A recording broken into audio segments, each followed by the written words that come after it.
Yo, what is up guys? Nick Nakai here, Let's Drift Media. Thank you guys for coming back to the channel. If it's your first time here, please hit that subscribe button down below and also drop a comment. So anyways, on today's episode, we are going to be doing a quick little review on the Think Diag OBD2 Bluetooth scanner. So this thing is a pretty badass little machine and tool to have in your tool arsenal as a mechanic. So it really just plugs into your OBD2 scanner port and you actually control this scanner through your smartphone, which I thought was pretty cool because you don't really need to be carrying this big old hunk of junk. You can kind of just have this in your toolbox and you always have your phone on you, so you always have a diagnostic scanner available, as well as this scanner not only could just do check engine lights, clear trouble codes, stuff like that. You could also do actuation tests, as well as SRS codes, transmission codes. Basically, we'll scan and work on all the modules inside your vehicle as long as it's 1996 and up, OBD2, versus like the old little scanner I had. I don't know if you guys ever saw. All it did was just check engine lights and read data streams. So this thing's pretty powerful. Honestly, can do a lot of stuff that the TechStream Toyota dealership Scantool we use at work can do. So I thought it was pretty impressive. It runs about like $129. And just want to give a huge shout out to Think Diag for sending me this toy. They're also giving me a 30% off discount code, so I'll go ahead and leave that and the link to this product down in the description below. But anyways, let's get started. We have my 2013 Prius here. I know you guys, I said I was gonna sell it, but nobody wanted to buy it, so I've just been daily driving it, and it's honestly a great car, and it's kind of grown on me. So anyways, this is probably the only OBD2 car I have anyways in my garage, so we're just gonna go ahead and plug it in. I'll show you guys some live data from my phone and show you guys some of the features, some cool things about it, some things I don't like about it, and just give you guys my 2 cents about this scanner before you guys think about buying it. So I went ahead and unplugged coil pack number 2, just so I could give us a check engine light code and a misfire so we can have some actual data to look at versus like a perfectly running car. So let's get started. All right, so first things first, gonna go ahead and plug it into the OBD2 port. You'll see it light up green. It's basically waiting to get connection to your phone. All right, so next I'm just gonna go ahead and key on. I'll go ahead and start screen recording the app right now so you guys can see. So once you download it, you just have to make an account and then you're pretty much in. So you can see we have 3 functions right here: all system diagnostics, maintenance functions, and OBD2 functions. Maintenance functions, basically just to do resets and stuff. Like say you put like a new control module in and you wanted to program it to the vehicle, or even putting a new tire pressure sensor. You guys can see they have the reset for all of those, as well as a lot of other stuff. When it comes to Toyotas though, a lot of times you do install new modules. There's really not much programming. I mean, maybe on the newer cars, yeah, but at least on the older cars, there's not too much programming. So I feel like that one's not too useful, at least for most people, besides maybe the reset oil light, but you could also do that is in the other ones, in the other menus at least. So we're just gonna go ahead and get out of that menu and we're gonna start with the basic OBD functions. So you can see it connects Bluetooth. Down there it'll light up blue to let you know that you're connected. Does take a little bit of time, but I mean, there's a lot of info on this scanner, so I don't blame it. Working at the dealership, when you're trying to connect to a car and do like a health check to scan every single module on there, it tends to take a while. So you can see it failed to set up. I think that's because I had it plugged in already. I noticed you kind of have to start from a fresh start. So we'll go ahead and try it again.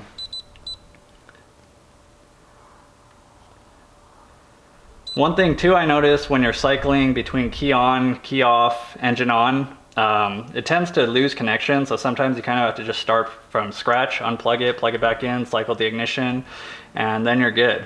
But you can see it decodes the VIN up there on the top. Malfunction indicator light status, it says on. It's because we have a check engine light. All the readiness for smog, 8 completed, 0 not completed, 2 not supported, 41 data streams supported. So yeah, so that's kind of just like a basic rundown of your vehicle. CAN bus communication, go ahead and hit OK. Now you can see we're in the functions of at least OBD2 functions. So you can start on the top, read monitor readiness status, since last time diagnostic trouble codes were cleared. So this one's pretty useful. Say you're gonna go look to, you need to smog your car. You wanna make sure, first off, you have no check engine light, your car looks good under the hood, but as well as all your monitors are ready. On most newer vehicles, they're not doing the cat pipe test no more. They just check your monitors, and if all your monitors pass, that's good enough to pass smog. So that's one very handy feature of this, just to make sure everything's good to go.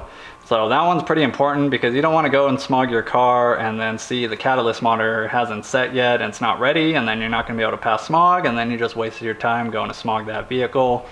So that's that one. You can read live data from this menu. So I thought that's pretty cool. So we'll go ahead and click a couple just so you guys can see what I'm talking about. Engine RPM, fuel status, we got intake air temp, oxygen sensor, short-term fuel trim, and we'll just throw another one, oxygen sensor current in there. So now you're looking at live data for all of the options we selected. This is pretty cool because it's like real time, so it's like instant. We'll go ahead and turn on the car and just see, hopefully it'll stay connected.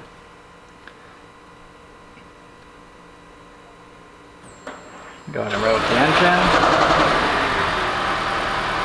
So yeah, you can see it's pretty like real time. I was actually surprised. There's like not much lag in the delay.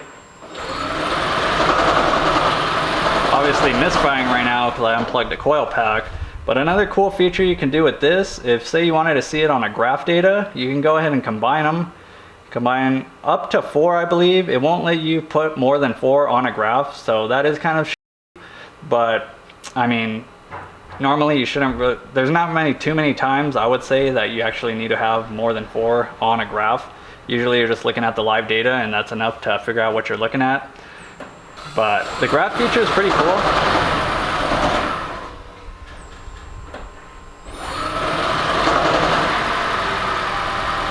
It's just instant. You can see everything on there. One drawback I would say though, to having it on a smartphone, you guys can see it's like very small. Like it's hard to see exactly what you're looking at, especially when you have all 4 data streams on there. So this thing, I think you would benefit a lot if you had it on like an iPad or a tablet or something with a larger screen. Again, that's why probably a lot of these scan tools have a bigger screen, like these bigger names out there. But I mean, for this price and what you're getting, you really can't complain. You could always just hook it up to a tablet like I was saying.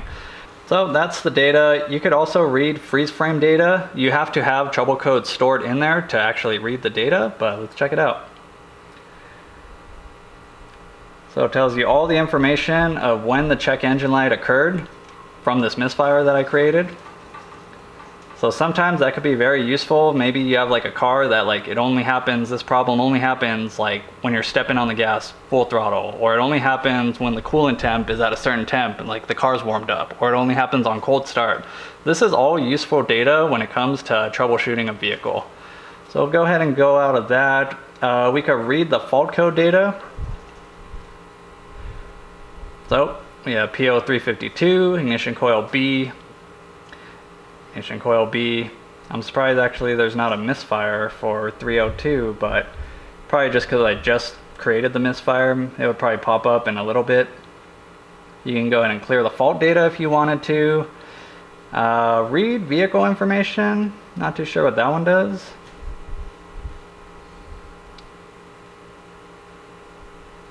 Oh, just to read the VIN information about the vehicle. Okay, makes sense. So we're gonna get out of this one because that OBD2, So that OBD functions is pretty much just to view data, clear codes, see trouble codes. It's not really like a full diagnostic tool. I mean, it can be very useful, but again, that would just be like the form of like your basic handheld scanner that just does check engine lights and reads live stream data. So that's about all for that one. We're gonna go ahead into the heavy shit, which is right here. The all systems diagnostics. Go ahead and hit VIN decoding, and it's going to scan the vehicle, figure out the VIN, figure out everything about this vehicle, and I'll show you. This is where all the good stuff is. Also, I believe this has the software for all vehicle manufacturers. I think you get a trial. I don't remember paying for it when I signed up, but it said in there that my software trial expires like 2022. So I believe maybe they give you a free year for the first year to have all the manufacturer software in there, and then after that you have to pay an annual service fee. It's like $100 or something. But I mean, it's pretty relative to the prices. Any expensive Scantool you're gonna have to pay for software to stay up to date. We're gonna go ahead and click on North America. Let's get in this vehicle. Radar cruise does not have it. Again, it decodes it again, tells you the model, engine type, year, cylinders, basic information. Let's get in there, come on. So right here it brings you to the screen. You can go ahead and go straight to the system you're looking for. If you want to just diagnose or jump into one control module of your vehicle, but we're just going to do a health report, and it's going to scan every single control module in this vehicle. This one has about like 22 or something, so it takes kind of a while. But a lot of the newer cars out there, they have a lot of control modules. Like I believe the new Highlanders coming out have like 40, 45, 50 control modules. So it takes a while to scan all of them. Even at work with the dealership scan tool, it takes about the same time to run a health report at work with the Toyota scan tool with this little thing right here. So I thought that was pretty interesting. As you can see, it's checking all the control modules that are equipped with this vehicle. And there's a lot of them.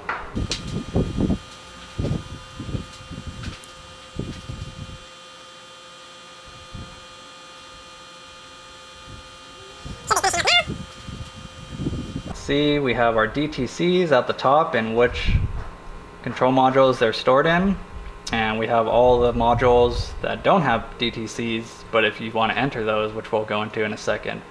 Let's go and go to the engine again, just see, because I want to see the live data. So yeah, same fault codes, we just saw that, we don't need to see that. Let's go ahead and read data stream. Just want to see the misfire count. Hopefully we can get a live count for you guys. Alright, so let's go ahead and turn the car on, see the misfire.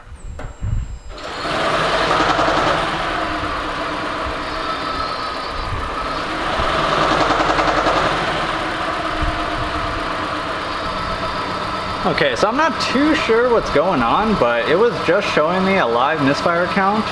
I went ahead and restarted the software, reconnected and everything. For some reason now it's not showing misfire 2, and I have the coil pack and the fuel injector unplugged. So I don't really know what's going on too much with this. The engine speed fluctuation is showing on number 2 that there's some fluctuation, so obviously there's something wrong.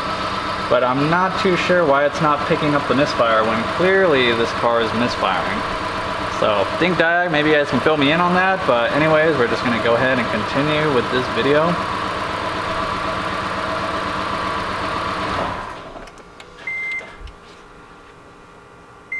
So yeah, that's actually really weird. It was just showing me the live misfire count, so maybe my phone's acting up, or maybe my software needs to be updated, but I'm just gonna go ahead and continue to show you guys some other useful functions of the scan tool besides viewing live data, viewing data on the graphs to help you further troubleshoot vehicles, whatever you're doing. So another cool one is the active test. Active test is basically being able to control whatever you're trying to control with the computer. So the computer just sends signal to whatever actuator, window motor, horn, light switch, so you can kind of figure out what you're working with. So like, we're gonna go to main body. So say you had like some issue, a customer comes in and like the door locks, the power door locks aren't working. Like you hear things or you hear a beep, but they're not working. Or maybe you don't hear anything and just everything's dead. So we're gonna go ahead and go to actuation test. We're gonna go to door, let's go door lock. No monitoring data. You can control the door locks from your phone right here. So if we wanna lock them, you hear them clicking, clicking, clicking, unlock. The cool thing about this, it just keeps sending the signal for them to lock or unlock. So like I was saying, say you had a bad door lock actuator, but you weren't sure if it was the actuator or maybe the wiring, you can go ahead and set it to lock and check for power at the door lock actuator. And if you see it constantly getting power signal trying to unlock it, you would know right there that it's a bad door lock actuator. But say you hit it to lock and you weren't even getting power there, that could kind of point you in the direction that maybe you have a wiring issue. So that's a really cool feature. You guys can see, you can pretty much test out everything: daytime running lights, tail light relays, wireless buzzer, hazard lights, horn. We're not going to do that now. I've seen people do that and it just stays on. Not trying to disrupt all the neighbors. But I thought that was really cool, just the fact that you can control it from your phone and have all this power to do these checks with your phone. So I'll go ahead and go to some other systems just so you guys can see.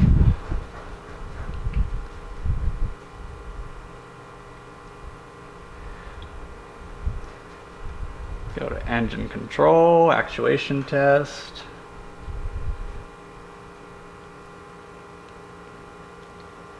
Where is the EGR? Here it is. Monitoring data. I'm actually going to plug everything in first so the car's running good before we further continue. So another cool example, we'll start the car. Say you're trying to test out the EGR to see if the valve is actually moving, or maybe it's stuck and got a lot of carbon buildup. Car started, go ahead and increase it.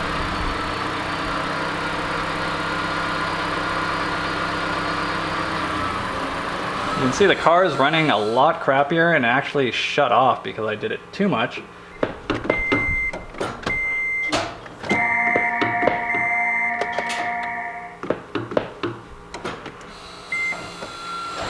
Now we're in maintenance mode, that way the engine will stay on. I probably picked a bad car to show you guys these examples and not going my way, but just trying to give you guys an honest Nick Nakai review of the Scantool, which I do think is pretty badass. We'll go bring it down, back to 1. Idling normally, valves closed, not letting a bunch of exhaust gas in. We're gonna go ahead and bump it up, because as it's idling, it should start to run like crap since the EGR valve's opening a lot more.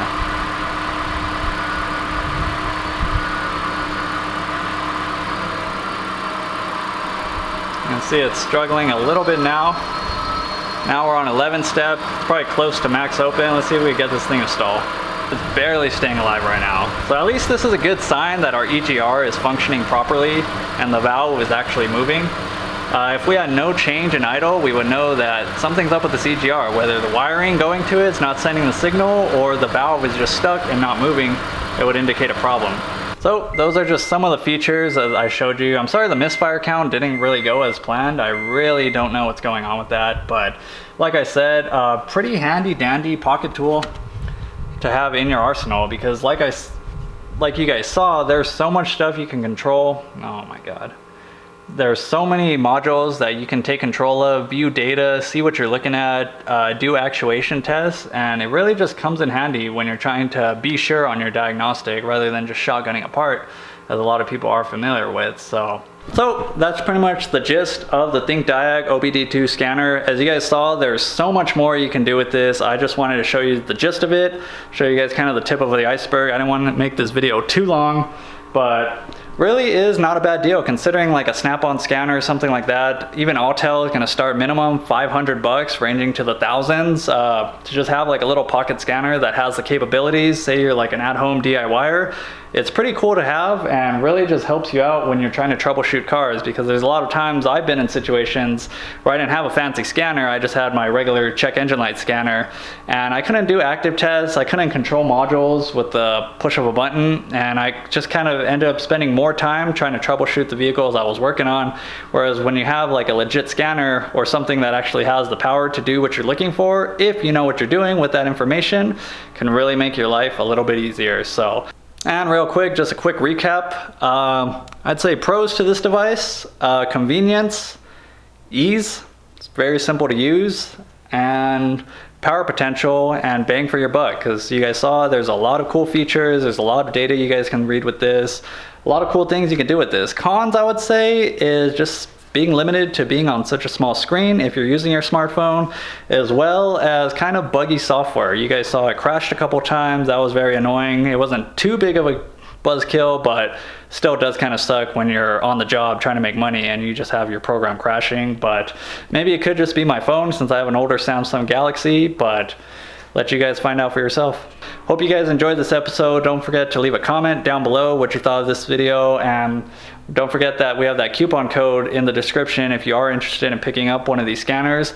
But end all review, I'd give it, it's not the end all be all, of course, only for the fact that you're limited to your smartphone, but it is still very powerful, and I'm definitely glad that I have one now in the garage, at least for at home when working on side jobs, stuff like that, my vehicles, family vehicles, stuff like that. So that's it for this episode, guys. Really sorry the misfire count didn't go as planned. I wanted to show you guys that because it looked pretty cool on the data screen, but that's what it is.